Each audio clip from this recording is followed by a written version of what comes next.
Madame, Monsieur, bonsoir et bienvenue à Equinox ce soir de ce mardi 29 juin 2021.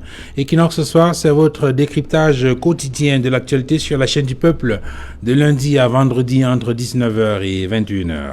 Le ministre de l'eau et de l'énergie a été cuisiné pendant près de 7 heures hier lundi à l'Assemblée nationale du Cameroun par une trentaine de députés. Les membres du Parlement voulaient avoir des réponses précises sur un certain nombre de questions préoccupantes telles que les délestages, les surfacturations chez Eneo et Camwater ou encore sur la politique gouvernementale en matière d'électrification des zones rurales au Cameroun, entre autres. Répondant aux questions des députés au cours de cette plénière spéciale, le ministre Gaston Elundou Essomba a fait observer que pour un accès à tous à l'électricité, il faudra à l'État 6 000 milliards de francs CFA à l'horizon 2035. L'argent permettra, a dit le ministre, de remplacer dans l'urgence les poteaux en bois dont 60% sont vétustes, de mettre à la disposition du Grand Nord où la pluviométrie est faible, environ 27 groupes électrogènes entre autres. Bref, une enveloppe de 6 000 milliards de francs CFA répartis ainsi qu'il suit. 4 200 milliards pour la production électrique, 960 milliards pour le transport d'énergie électrique, 840 milliards de francs CFA pour la distribution en milieu périurbain et rural. Mesdames, Messieurs, à 20h, ce sera la grande édition du Journal du Soir, présentée par Cédric Noufélé. Juste derrière le journal de 20h, ce sera la deuxième partie d'Equinox ce soir, le débrief. Tout de suite, le fait du jour.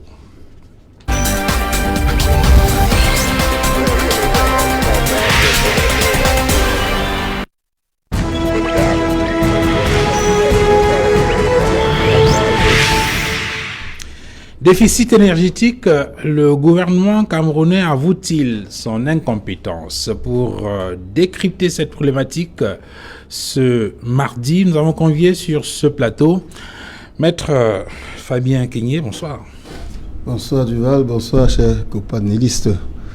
Bonsoir la diaspora très active à centre du Cameroun qui retient son souffle par rapport à un événement qu'elle aura, je crois, le 3 juillet 2021 à la place de la République. À Paris, cela dit, permettez-moi aussi de dire un bonsoir, un soutien inconditionnel à mes amis politiques et à tous les prisonniers politiques du Cameroun qui sont embrigadés juste parce qu'ils ont voulu s'exprimer. Merci Maître Keigné d'être venu sur ce plateau. Vous êtes avocat au barreau du Cameroun, mais combien sur ce plateau, comme homme politique, vous êtes militant du MRC, le Mouvement pour la Renaissance du Cameroun. J'introduis Raphaël Ndougou, bonsoir. Bonsoir Duval, bonsoir aux co-panélistes, bonsoir à vos millions de téléspectateurs. Merci encore à vous le coach qui a bien voulu me convier à cette émission. Je voudrais dire, si vous le voulez bien, bonsoir à deux de mes grands frères. Le premier s'appelle Atangana Pierre-Paul, qui souffle juste sur une bougie de plus et qui fête ses noces de formant. Et donc, après cela, je voulais dire bien des choses à son couple et à son épouse, Yvette. Je voulais donc dire enfin, bonsoir à M. Tobindi. C'est un nom qui doit vous être familier parce que c'est un homme des médias. Lui aussi souffle sur une bougie aujourd'hui et c'est mon camarade du RDPC. Merci Raphaël, vous l'avez indiqué, vous êtes militant du Rassemblement démocratique du peuple camerounais, le RDPC, le parti au pouvoir, et vous êtes le camarade de Gaston Elundou Essomba, ministre de l'eau et de l'énergie. J'introduis également sur ce plateau Xavier Vélémé, bonsoir. Oui, bonsoir mon cher Duval, merci de l'honneur que vous nous faites une fois de plus ce soir en nous invitant à ce programme. Et permettez-moi de dire bonsoir à mes copanélistes.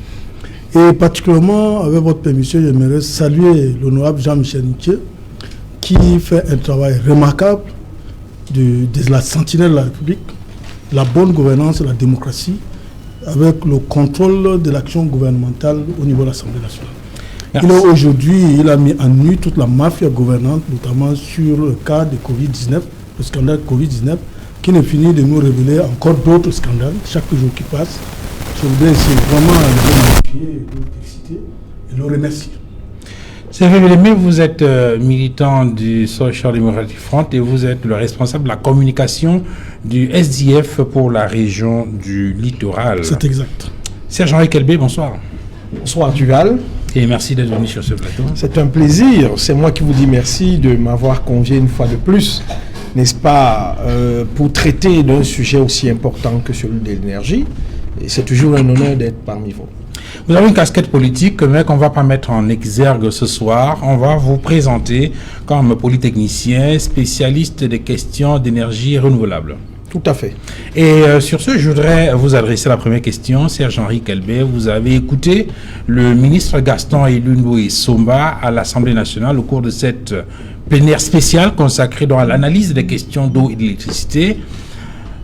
La première question que je veux poser, c'est celle de savoir, est-ce qu'en écoutant le ministre, vous avez le sentiment que le diagnostic a été fait, qu'il est bouclé et que maintenant il ne reste qu'à mobiliser les moyens financiers pour mettre en route le projet qu'il est en train de proposer? Oui, Duval, je dirais, n'est-ce pas, d'emblée qu'aucune œuvre humaine n'est parfaite. Alors, aucune œuvre humaine n'étant parfaite, je voudrais d'abord saluer, n'est-ce pas, cette séance qu'il y a eu à l'Assemblée nationale, et je juge que c'est historique de mémoire. On n'a pas vu un ministre de l'eau et de l'énergie sortir un document aussi détaillé, aussi clair, n'est-ce pas, du diagnostic des problèmes énergétiques et d'eau dont souffre le Cameroun.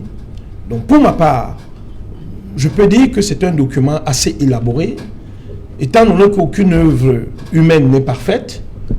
Le ministre a présenté aux députés, n'est-ce pas, un document qui vaut vraiment la peine d'être regardé de près. Et il ne faut pas aller vite en besogne. C'est un document qui certainement sera exploité pendant une bonne quinzaine, soit vingtaine d'années. Donc si vous voulez mon opinion, grosso modo, je dirais que c'est un document qui est assez très bien fait. Alors, je voudrais recueillir l'avis de Maître Fabien Keïé sur le sujet. Vous avez écouté le ministre de l'eau et de l'énergie. Il a fait un diagnostic qui tient sur deux aspects précis, la question de l'électricité, la question de l'eau. Mais compte tenu du temps assez court de cette émission, nous ne pourrons pas évoquer les deux aspects. Nous allons nous limiter ce soir à la question de la production, du déficit énergétique. Et dans une autre émission, nous allons nous intéresser à la question de l'approvisionnement en eau potable. Sur la question de l'électricité, est-ce que ce diagnostic vous convient? Duval, vous savez, je ne suis pas expert comme mon copanéliste, M. Kelbet, mais tout au moins, je subis ce qu'on peut appeler la consommation ou la fourniture d'énergie électrique. J'ai pris connaissance absolument de ce document ou de ce diagnostic qui a été fait par le gouvernement à travers son ministre de l'eau et de l'énergie devant la représentation nationale. À la question de savoir, malgré les initiatives et les actions menées par le gouvernement visant à rendre optimale la fourniture énergétique et l'approvisionnement en eau potable au Cameroun ou de l'électricité, qu'est-ce qui coince véritablement? C'est-à-dire, avec tous les investissements qu'on a fait depuis, qu'est-ce qui coince? D'où vient-il encore que nous en soyons aujourd'hui, n'est-ce pas, à subir des délestages au quotidien dans les villes, comme dans les principales villes comme le Douala et Yaoundé. Vous savez, sans énergie, un pays ne peut pas se développer. Parce que pour avoir des industries, il faut naturellement avoir de l'énergie. Mais qu'est-ce qu'il répond en retour? Il fait bien de faire le diagnostic, ou pas des investissements qui ont été faits et qui restent à faire. Lorsque vous prenez par exemple un projet comme ceux des projets comme ceux de Lompanga et de Nachigal, n'est-ce pas? Donc de Lompanga et Menvele. Autant pour moi, vous constatez qu'on a seulement investi dans les barrages hydroélectriques, mais il se trouve, j'ai bien dit que je ne suis pas expert, c'est ce que je perçois, il n'y a pas de conduits, il n'y a pas de structures qui devraient acheminer l'énergie qui est produite vers les populations.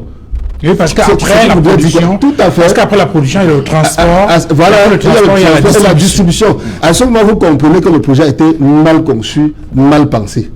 À mon sens, n'est-ce pas? Oui. Si ce n'avait pas été le cas, je pense, c'est depuis pratiquement 2002, 2011, 2015, autant pour moi que ces projets ont été mis en place pour juguler le déficit en électricité.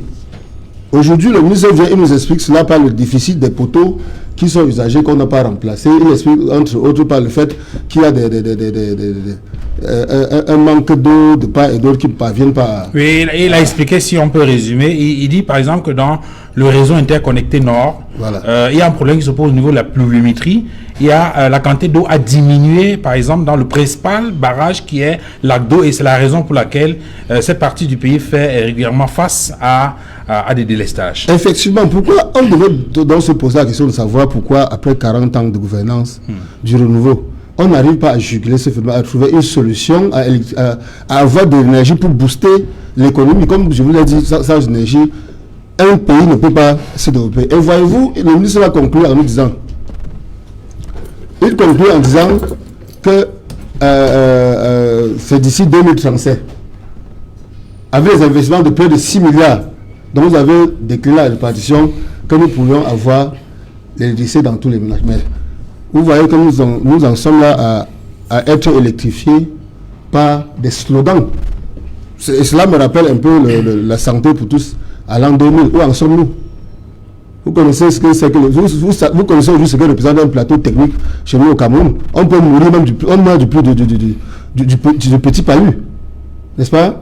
On a parlé de grandes ambitions, grandes réalisations. Finalement, on a aux grandes opportunités. Donc nous avons aujourd'hui affaire à un gouvernant, à des dirigeants qui gouvernent par des slogans. C'est vrai, pour une rare fois, j'ai noté qu'il y a tout au moins un diagnostic qui a été fait. Mais ce diagnostic ne peut pas être accompagné d'une volonté politique, parce qu'il se trouve que le gouvernement camerounais gouverne par des réseaux. Un réseau ne gouverne pas un pays. C'est à travers des compétences, n'est-ce pas, qu'on parvient à gouverner un pays. Donc moi, je doute bien fort qu'à l'issue de ce qui a été dit, nous pouvons trouver le goût de quelque manière que ce soit. Enfin, Nougou, vous, RDPC, comment vous percevez ces questions-là? Il faut quand même indiquer que la question de l'électricité est une question importante, une question délicate, qui représente un levier important. Je veux dire que lorsque la production énergétique dans un pays est assez bonne, cela peut être un important levier de croissance économique à travers les investissements sur le plan industriel, entre autres. Est-ce que ce diagnostic fait par le ministre de l'eau est le bon, est le meilleur? Est-ce que de votre point de vue, cela jette les bases d'une résolution durable de la question énergétique dans notre pays? Écoutez, Duval, c'est une question sociale qui touche tous les Camerounais, j'ai envie de dire toutes les couches de la société. Et c'est une question à prendre au sérieux. Je pense même que c'est pour cette raison que le ministre, au regard de sa sortie, a véritablement posé les bases. Et je voudrais même dire, peut-être sans laisser me tromper, que nous avons donc vu les députés que nous voulons, qui ont posé des problèmes qui touchent les populations. Et c'est ce que nous demandons à nos élus au quotidien, quel que soit leur beau politique, de défendre les problèmes des populations face à ces membres du gouvernement. Alors, maintenant, vous avez parlé de cette affaire d'énergie, qui, justement, si on veut arriver aux opportunités fixées par le chef de l'État, si on veut passer en passant par les grandes réalisations, il faut bien qu'on ait véritablement cette énergie-là. Et c'est même pour cette raison, même si aujourd'hui les projets ne sont pas achevés, on a quand même lancé des projets que nous connaissons tous. L'Homme Pangal, par exemple, nous avons Emmenvele. Je crois qu'il y a même Mekin. Donc, ce qui fait quoi? Ce qui fait que si les 6 milliards que dont le ministre fait allusion ici, peuvent aider à achever ces projets-là, je crois que c'est une très bonne chose. Une très bonne chose dans la mesure où non seulement nos petits ménages réclament l'électricité. Nous savons tous aujourd'hui, je ne peux même pas vous dire que d'où je sors, l'hôpital général aujourd'hui, il n'y a pas d'électricité. C'est-à-dire que là, quand je venais, il n'y en avait pas. Si nous prenons l'électricité dans les grandes villes, tout à l'heure vous avez avancé également les chiffres au niveau des zones rurales, où le ministre a dit qu'il va falloir de l'argent pour alimenter en énergie électrique ces zones-là, alors il ne sera donc pas question de dormir sur les lauriers si le ministre a déjà fixé les bases, le ministre de tutelle. Mais sauf qu'à un moment donné, on a bien envie quand même de nous interroger. Peut-être pas pour dire directement ce que M. Kay disait, c'est-à-dire comment est-ce qu'on en arrive là. On avait les poteaux en bois autrefois. On citait même des personnalités qui avaient les champs dans ce sens. Maintenant, on pense qu'il va falloir aller avec les poteaux en béton. D'accord. Ça, c'est pour alimenter certainement des grandes villes. Maintenant, cela va prendre combien de temps pour en arriver? Il va falloir que le ministre soit plus clair Bah, il a dit horizon 2035. 6 000 milliards de francs CFA pour régler tous ces problèmes à l'horizon 2035. Il a utilisé l'expression électricité pour tous à l'horizon 2035. C'est une très bonne chose, mais sauf qu'à un moment donné, il va falloir quand même que nous sortons de notre silence. Parce que de toutes les façons, au regard de la course, j'ai envie de dire, au regard de la vitesse que le monde a aujourd'hui, il n'est plus question que c'est quand on est à l'Assemblée nationale qu'on vient nous expliquer de quoi il est question sur la question d'énergie. Il faut qu'au quotidien, les populations soient au courant de ce que les gouvernements font comme boulot par rapport à l'approvisionnement en énergie. Vous avez si bien dit qu'on va circonscrire le débat seulement pour l'électricité. Oui. Je n'ai pas envie de vous dire que l'eau, c'est la vie, dit-on souvent. Donc, toutes ces deux questions-là touchent les Camerounais au plus profond d'eux. Et c'est des questions qu'il faut trouver des solutions en urgence. Ok. Xavier Bellemé, vous, au SIF, est-ce que c'est des questions qui vous préoccupent? Est-ce que quand vous jetez un coup d'œil sur le diagnostic qui est fait par le ministre et les suggestions ou les propositions ou le projet qu'il entend mettre en route pour régler cette question-là, est-ce que vous, au SIF, ça vous convainc?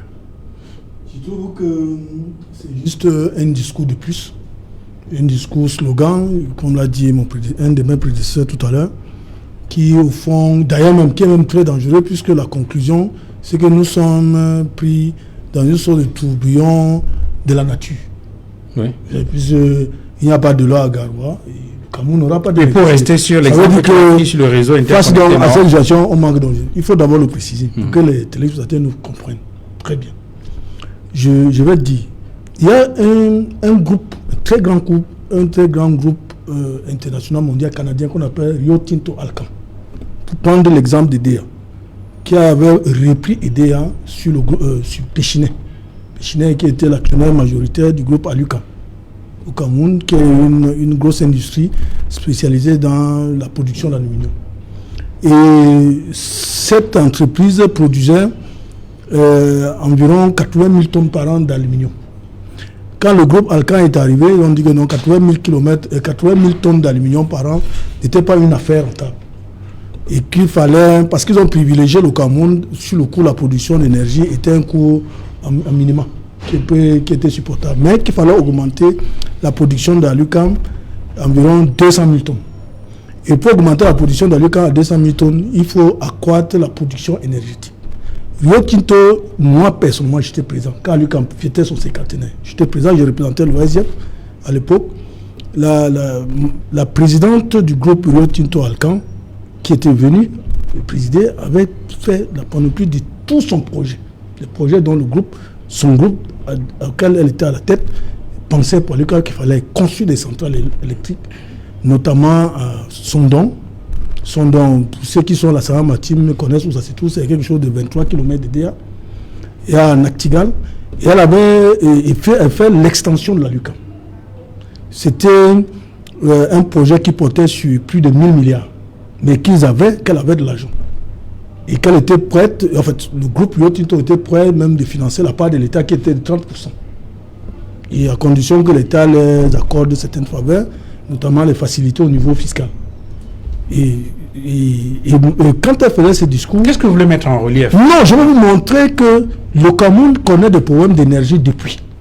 Parce qu'aujourd'hui, les deux centrales qui sont la centrale de DEA, qui est vieille depuis les années 50, et la centrale de Sonloulou, et à la moindre mesure avec la centrale à gaz de Kribi, sont dans les 1000 poussières des mégawatts. Parce que le ministre lui-même a dit que malgré les initiatives et les actions menées par le gouvernement visant à rendre optimale la fourniture énergétique et l'approvisionnement en eau potable au Cameroun, le niveau de satisfaction reste faible et les attentes restent nombreuses. Ça veut dire que lui-même, il a pris la pleine mesure de l'affaire. Non, c'est ce qu'elle dit donc, c'était un discours creux.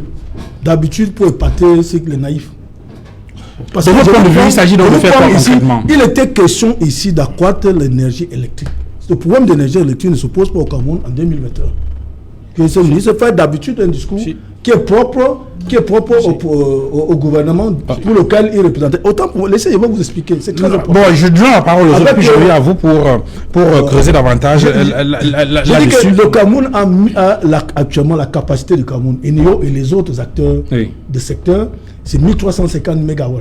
Alors qu'actuellement, on a besoin d'un minimum de plus de 2000 MW. Oui, il y a un déficit énergétique. Donc il y a un déficit énergétique incroyable. Et si on veut se projeter par rapport à l'industrialisation du Cameroun, il faut qu'on aille au-delà. Le Cameroun a des capacités de produire. Produire plus de 2000 MW d'énergie électrique. Alors, ça, Jean-Louis, je voudrais qu'on prenne deux exemples pour que les téléspectateurs comprennent très bien ce qu'on est en train de faire et pour mieux analyser le diagnostic qui a été fait par le ministre. Lorsque le ministre, par exemple, restons dans le cas du réseau interconnecté Nord, qui couvre les régions de la Damawa, du Nord et de l'extrême Nord. Le ministre va observer qu'il y a le principal problème qui se pose dans cette zone-là et qui peut justifier les délestages permanents qu'on rencontre dans cette localité, c'est la pluviométrie, la mauvaise pluviométrie. C'est-à-dire que, il donne quelques chiffres, il dit que le niveau de remplissage du barrage de lac d'eau a chuté de 4 milliards de mètres cubes en octobre 2019 à 2 milliards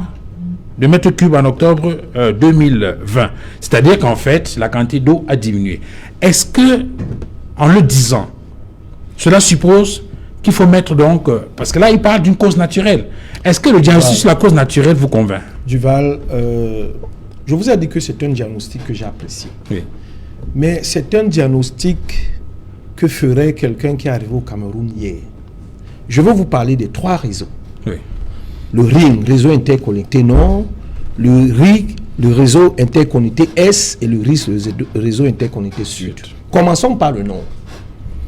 Duval. Je l'ai souvent dit ici, sur certains de vos plateaux, que ce soit à la radio ou à la télé, que les politiques énergétiques mises en place par le Cameroun sont très mauvaises, n'ont jamais été bonnes. Je vais développer et je vais passer par le plan thermique d'urgence, qui a été une catastrophe, un scandale et un vol. Parlons du RIS, du RIN. Mais l'ACDO, c'est 30 ans. Est-ce qu'il a fallu que, parce que nous faisons face à des problèmes de pluviométrie, pour démonter la centrale d'Agreco, pour aller l'installer au nord et renforcer le réseau interconnecté Nord, 30 ans après, alors qu'on nous dit que le Nord, la Damawa, c'est le château d'eau du Cameroun. On n'a pas investi entre 1990 et pratiquement 2005 réellement dans le secteur de l'énergie. Ce qui se passe aujourd'hui, le Cameroun paye cash, n'est-ce pas, le fait d'avoir privilégié d'autres secteurs.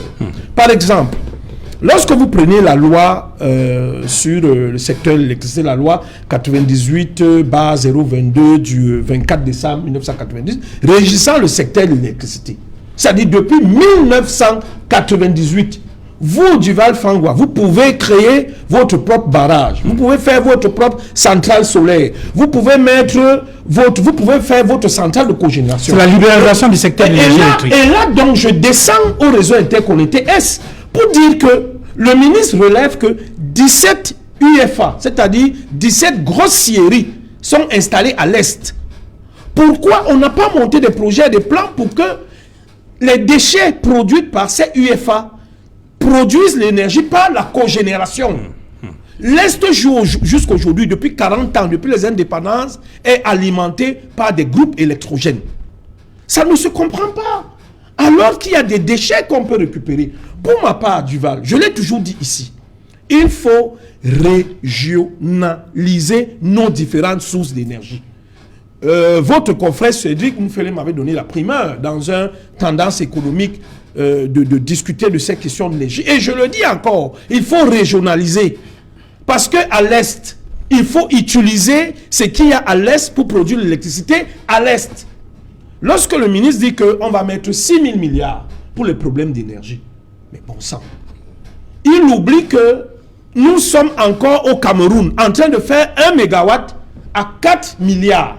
Alors que la moyenne mondiale est à 1 milliard 250 millions. C'est-à-dire, lorsque vous regardez, aujourd'hui on parle du Covid, mais on a le scandale de Menkin, 15 mégawatts qui ne vont qu'injecter sur le réseau 9 mégawatts à 110 milliards.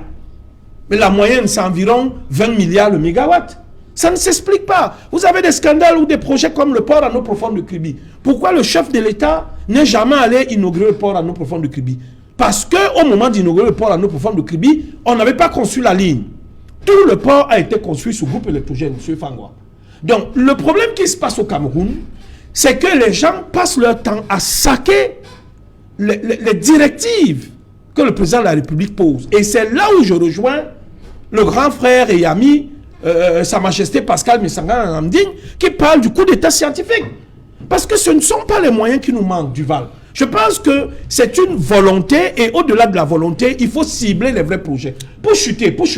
Je vais vous prendre peut-être un exemple. Lorsqu'on a fait le port à eau profonde de Kribi, certains disaient qu'il faut renforcer Douala, rendre Douala plus compétitif, faire l'extension de Tico et de rendre Limbe un port vraiment attractif de bonne qualité. Donc il fallait consolider les acquis. D'autres ont dit non, créons un autre port. C'est pareil dans l'énergie. C'est-à-dire, l'existant, les bassins du Cameroun, on les connaît. On sait là où on peut faire des barrages. Le gros problème du Val, c'est que nous avons passé le temps à donner des agréments et des licences à certaines personnes pour mettre des stations-service, à 3 stations-service sur le 1 km. Il faut inciter les investisseurs privés à investir dans le secteur de l'énergie. Au Cameroun, le secteur de l'énergie, c'est 13 000 milliards de marché à conquérir. Il se pose un problème, c'est que l'ARCEL ne communique pas assez. Je dis bien l'ARCEL. Pourquoi? Parce que nous sommes venus ici... L'agence de régulation. L'agence de régulation. Nous étions ici en 2017 avec des Japonais pour résoudre l'un des problèmes évoqués par le ministre, c'est-à-dire la distribution. Nous avons été reçus à la présidence de la République, mais au ministère, on ne nous a pas reçus. Le ministre, là, aujourd'hui, n'est plus en fonction, il a Kondegui. Vous comprenez qu'il y a des gens qui ne veulent pas faire avancer ce pays, M. Fabro. Nous avons tout essayé, nous, du secteur de l'énergie, en disant, OK, l'État ne peut pas tout faire, mais bon sang, motiver les investisseurs qui ouvrent des magasins, qui construisent des immeubles de 13 étages dans du béton, qui vont demander de l'énergie alors que nous n'en avons pas. Nous continuons à greffer sur un réseau déficitaire des grosses charges d'énergie. Nous avons préparé la canne. Depuis que nous pensons avoir la canne depuis 6 ans, combien de barrages ont été livrés? Or, le stade de Yassa, à lui seul, c'est 6 à 7 mégawatts qui va pomper.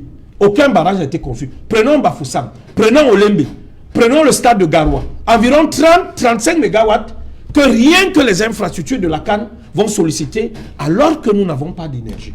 Vous comprenez que nous mettons toujours la charrue avant les bœufs et on se retrouve en train de gaspiller des gros sous. Il n'y a peut-être pas de centrales hydroélectriques, mais il y a des alternatives avec notamment les énergies renouvelables. Mais tout à fait. Et c'est un secteur qu'il faut explorer. Oui, effectivement, c'est pour ça que je disais qu'il faut régionaliser. Absolument. Par exemple, lorsque j'ai parlé de la cogénération à l'Est, si on rentre ici au RIS, le réseau sud interconnecté, moi, j'ai été à l'ouest, dans les hauts plateaux, où j'ai travaillé pendant de longues années. On a des bons tirants d'air où on peut expérimenter l'éolienne. Le Cameroun a quand même 350 km de plage entre Kribi et je crois Limbe. On peut trouver des espaces où on peut faire l'éolienne. Au nord, ce qu'on est en train de faire là-bas, j'appellerais ça peut-être du pipi de chat parce que c'est pas sérieux, où on est en train de faire quelques centrales solaires de 150 kW, alors que nous devons parler de mégawatts. Lorsque le ministre vous dit en 2035, il faut que le Cameroun soit émergent, ça veut dire qu'en 2035, en énergie, il faudrait que le Cameroun ait 3000 mégawatts.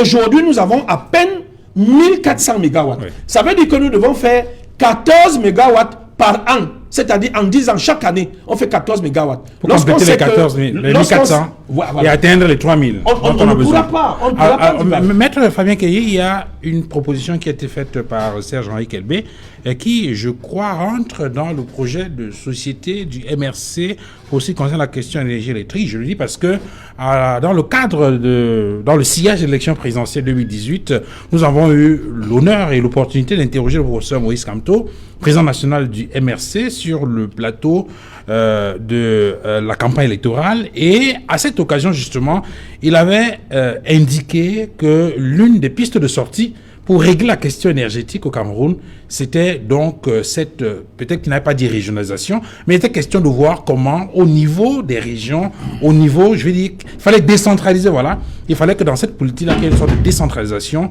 qui permette qu'au niveau de chaque région, qu'au niveau des différentes localités, qu'il y ait des possibilités pour les communautés, pour les collectivités, de pouvoir produire elles-mêmes l'énergie électrique, et cela permettrait d'éviter de mettre beaucoup d'argent dans des centrales hydroélectriques qui n'en finissent pas et qui finalement ne règlent pas le problème de façon durable.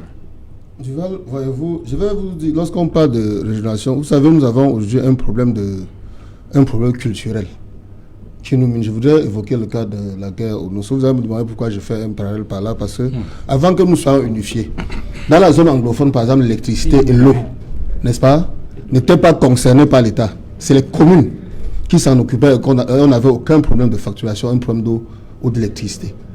C'est là où je donne raison à M. l'expert pour dire que si on régionalisait l'énergie, l'exploitation, la production de l'énergie électrique, ce serait un début de solution. Vous savez, on a parfois tendance en matière politique de faire des combats inutiles. Pour ceux qui ont suivi le programme politique du MLC, en ce qui concerne l'énergie, tel que vous le dites, au-delà de l'autonomisation des régions, nous avions parlé du partenariat public-privé. C'est-à-dire en termes d'investissement. Lorsque vous regardez ce que notre gouvernement fait aujourd'hui, c'est un véritable scandale. Parce que vous voyez, en matière d'énergie, nous avons 3 réseaux interconnectés. Il y a un réseau interconnecté nord qui concerne le Grand Nord, le réseau interconnecté sud qui concerne 6 régions du pays, oui. Et le réseau interconnecté est qui ne concerne que l'Est. Quand vous prenez sur les 20 dernières années, on n'a rien investi en ce qui concerne le Grand Nord et l'Est. Par contre, on aura mis pratiquement près de, je voudrais dire, plus de 1000 milliards en termes d'investissement dans les différents barrages que vous connaissez. Et figurez-vous que c'est après pratiquement la fin de ces barrages que le gouvernement camerounais se pose la question de savoir comment est-ce qu'il va pouvoir transporter l'énergie électrique qui aura été produite. Vous comprenez que dès l'entame, n'est-ce pas, de ce projet, c'était un projet complètement raté. Oui, le ministre reconnaît qu'au niveau de la production, c'est relativement acceptable, mais que le problème se situe maintenant au niveau du transport et de la distribution, notamment dans le réseau interconnecté sud. C'est un aveu d'échec. Pourquoi cela n'a pas été pensé dès le début, au moment où on ficelait ce projet-là?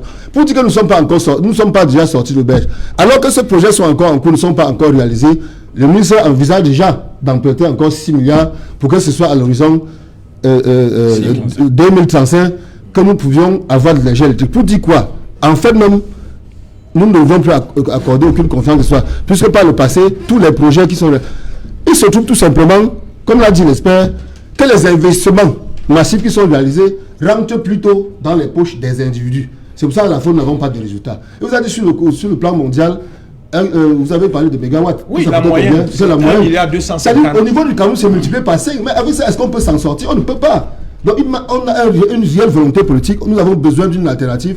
Et pour ceux qui sont honnêtes en matière politique, qui veulent lire véritablement le programme politique du MLC, je vous assure, tout de suite, ils seront satisfaits.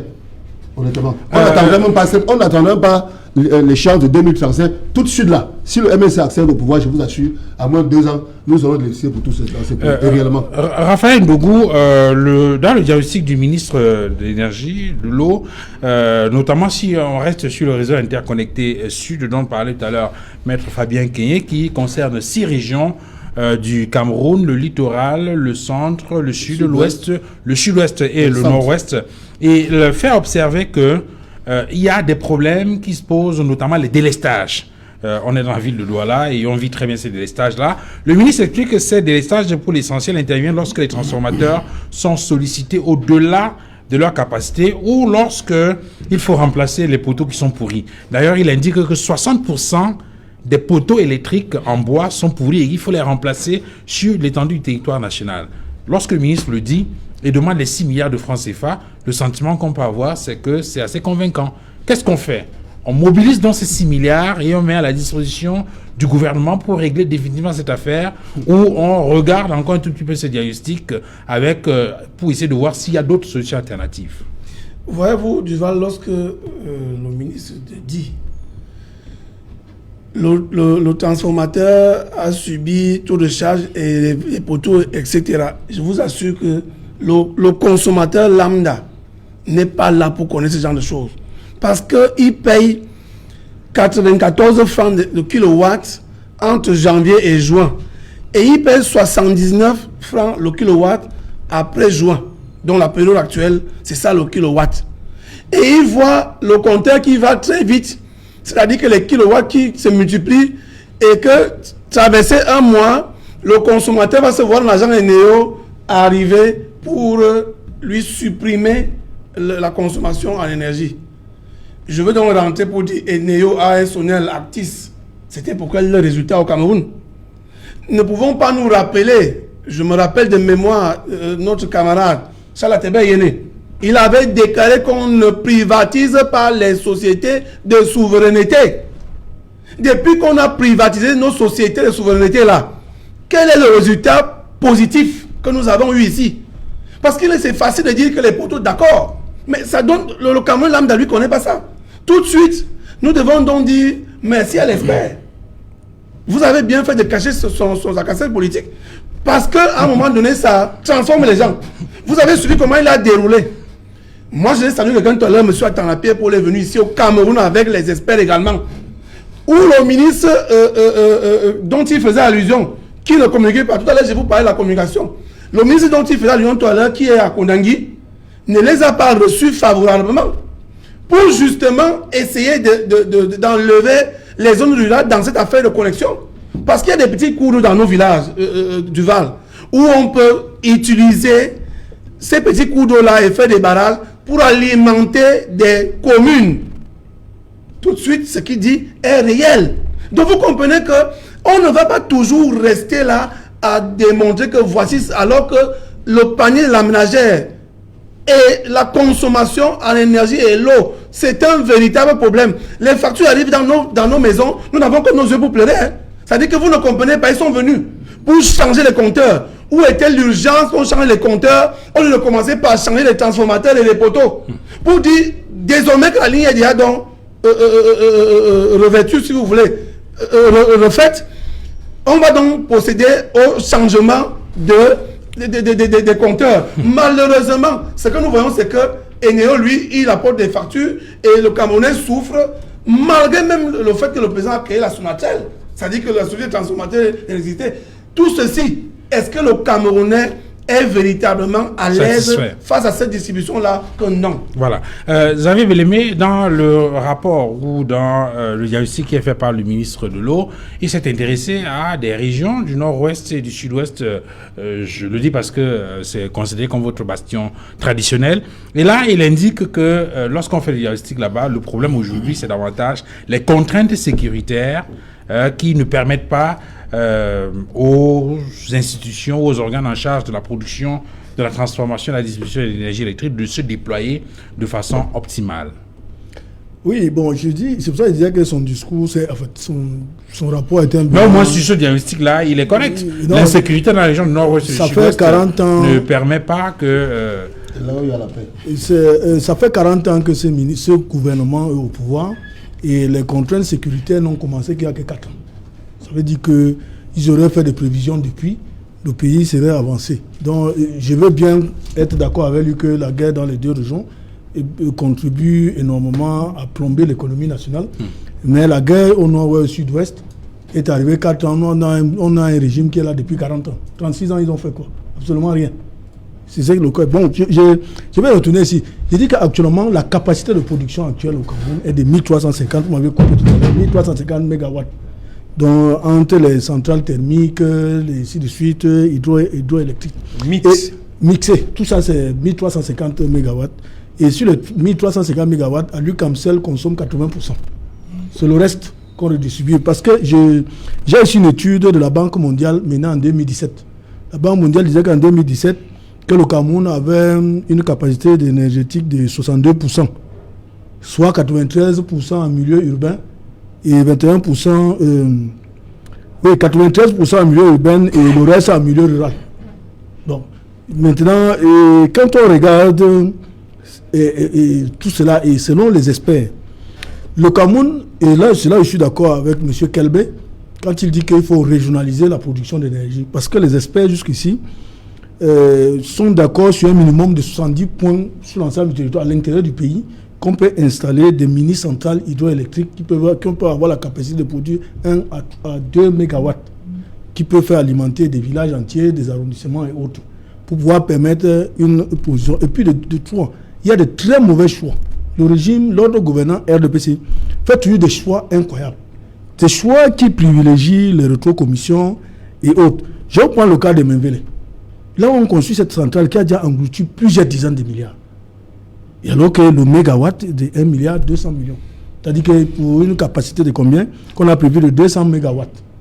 Qu'on doit produire cette centrale. C'est ce qu'on a dit. Malheureusement, elle se situe dans une zone. Parce que quand vous réfléchissez, il ne faut pas comprendre, quand vous mettez un peu dans la tête de ceux qui décident, vous vous demandez comment ils ont fait pour aller construire, dépenser aussi des milliards dans une zone où, en période de tirage, cette centrale ne peut plus tourner. Et elle produit aujourd'hui à peine 10% ou 20% de la capacité prévue.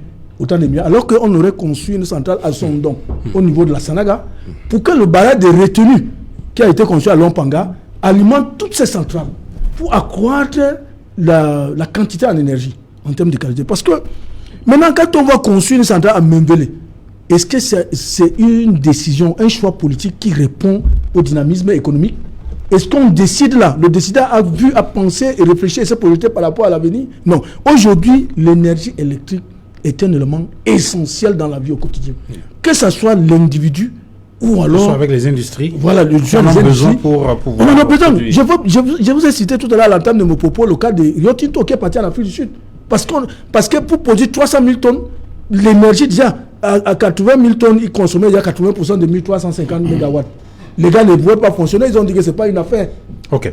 Alors, voilà comment on dit. Donc pour pouvoir fonctionner, pour que nous vivions aujourd'hui, nous qui sommes sur ce plateau, il faut qu'on ait notre téléphone portable qui soit chargé. Okay. À partir de ce moment, vous pouvez vous interconnecter à travers le monde entier. S'il n'y a pas d'énergie, ça veut dire qu'on est complètement... On vit comme à l'ère de Mathusalem. Voilà, Mathusalem. Sur cette question-là, Serge-Henri Kelbet, tout à l'heure, vous avez commencé à développer sur les énergies renouvelables. Est-ce que quand vous parcourez l'exposé du ministre, vous sentez qu'il y a, au-delà de la production d'énergie hydroélectrique, d'autres alternatives qui peuvent être explorées pour permettre de combler le déficit énergétique dont il est question ici? Non, aucun non, Monsieur Fangwa. Ce que je voudrais dire, et je l'ai dit il y a déjà quelques années, qu'il faut sortir des anciens paradigmes. Penser qu'avec l'hydroélectricité, nous pouvons tout faire. Les méthodes de calcul qui permettaient à l'époque de produire à Edea et d'aller consommer à Bamenda sont dépassées. On ne peut plus transporter l'électricité sur des distances aussi longues en traversant d'autres potentiels ou d'autres possibilités de production d'électricité. On ne peut plus. Ce qui m'amène à le dire, c'est quoi? Contrairement à ce que Maître Fabien Kenyé disait tantôt, nous, et je continue à militer, je fais partie des gens qui ont tapé fort et dur pour qu'on enlève le transport à Eneo. Eneo ne pouvait plus faire le transport. Et je vais vous dire que le monsieur qui est directeur général adjoint de la Sonatrel, aujourd'hui, a été l'un des plus gros directeurs d'Eneo, c'est-à-dire il avait une direction cumulée, au moins 3-4 directions. Donc, la Sonatrel a du répondant. La Sonatrel a des ressources. Je pense humaines ou financières? D'abord des ressources humaines. Okay. Ils ont des gars calés. Je pense ici, avec la main sur le cœur, à un de mes grands frères et camarades avec qui j'étais au Canada à l'époque, le docteur Moroa Gessilandi, paix à son âme, qui nous a quittés, qui était un expert, un spécialiste des néos, que la Sonatrel avait dit, nous ne pouvons pas faire ou monter la Sonatrel sans ce genre de personnes. Le problème aujourd'hui pour la maintenance de nos lignes, déjà même qu'il faut le dire, nous avons des lignes neuves.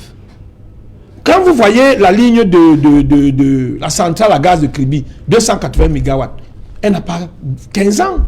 C'est une nouvelle ligne. Quand vous voyez les nouvelles lignes qu'on est en train de rafraîchir entre EDEA et même Dola, ce sont des nouvelles lignes. Il faut de l'argent pour la construction de nouvelles lignes. Le problème aujourd'hui, dans le diagnostic que le ministre a sorti, se situe à 3 niveaux. Pour ma part, je vais avoir un point de vue d'expert vraiment sans casquette politique.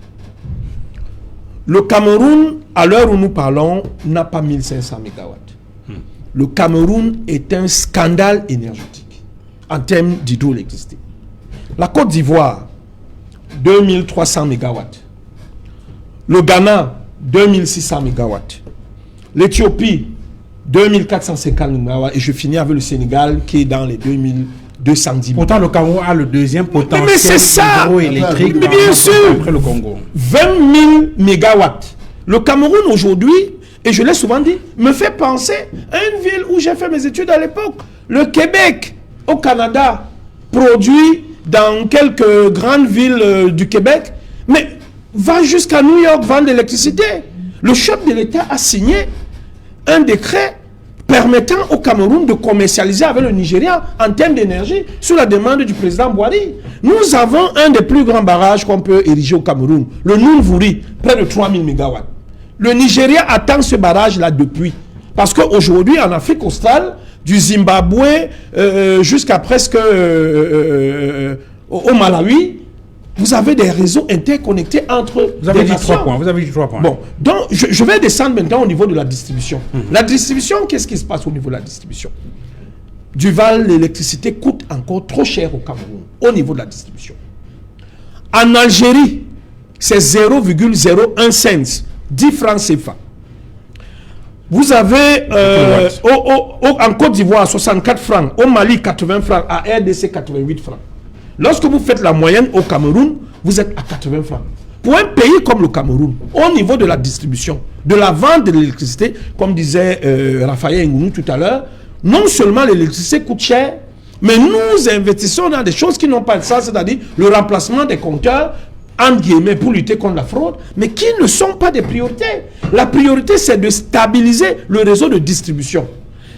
Au-delà de stabiliser le réseau de distribution, il faut pouvoir stocker l'énergie. C'est-à-dire, lorsqu'il y a des grands travaux, par exemple à Lubaba, dans le post-transformation, qu'on ait des grands parcs, des stades de football, où on parque des conteneurs bourrés de grosses piles qui stockent de l'énergie. Ça se fait au Brésil, ça se fait, je crois, au Guatemala, à Cuba. Et c'est un projet que nous avons voulu apporter au Cameroun, qui a été réceptionné à la présidence de la République, accepté, et un ministre de l'eau et de l'énergie a refusé ce projet. Les investisseurs japonais Parce qu'il n'avait pas de rétro-commission. Les investisseurs, je ne vais pas dire dans les détails, mais les investisseurs japonais sont repartis. C'est pour vous dire que les problèmes que le ministre a soulevés au niveau de la production, du transport et de la distribution sont des problèmes réels qui sont identifiés et dans lesquels ou sur lesquels il va tout simplement... Donc en réalité, le problème n'est plus au niveau du diagnostic.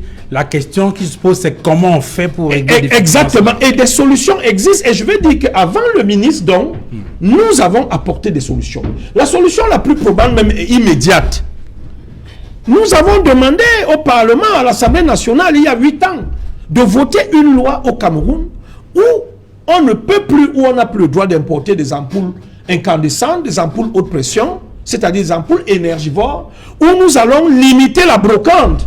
Parce que tout ce que vous voyez comme brocante là, c'est des choses déclassées en Europe qui ne sont plus, qui ne doivent plus gaspiller l'énergie, tout ce qui est effet Joule. C'est-à-dire il faudrait qu'aujourd'hui, on aille dans des solutions ultra économiques. Au niveau de l'éclairage public, une ville comme Douala, c'est 16 000 points lumineux dans la ville. C'est des mégawatts qu'on peut économiser et électrifier Dibombari, Bois-Paki, toute cette zone aisément, si la ville de Douala fait des réductions. La brocante, vous avez des congélateurs et des frigidaires déclassifiés, qui ne sont pas de classe AAA+, qui arrivent ici en tonnes dans des bateaux, mais qui viennent ici créer de la succion de l'énergie, comme si vous avez des domiciles qui deviennent des boulangeries. Donc vous comprenez que nous pouvons avoir des solutions immédiates. Il suffit seulement que le gouvernement décide de dire pour l'urgence. Voilà ce que nous avons fait. Nous allons réduire la consommation énergétique au Cameroun pour pouvoir permettre à d'autres régions de s'électrifier. Messieurs, on va s'arrêter là pour la première partie de cette émission d'Equinox ce soir, de ce mardi 29 juin 2021. Nous retrouvons d'abord la réclame et juste derrière la grande édition du journal de 20h présentée par Cédric Noufélé. Juste derrière le journal, la deuxième partie d'Equinox ce soir, le débrief. Hello, guy. How's it? Guy, what's new? Guy.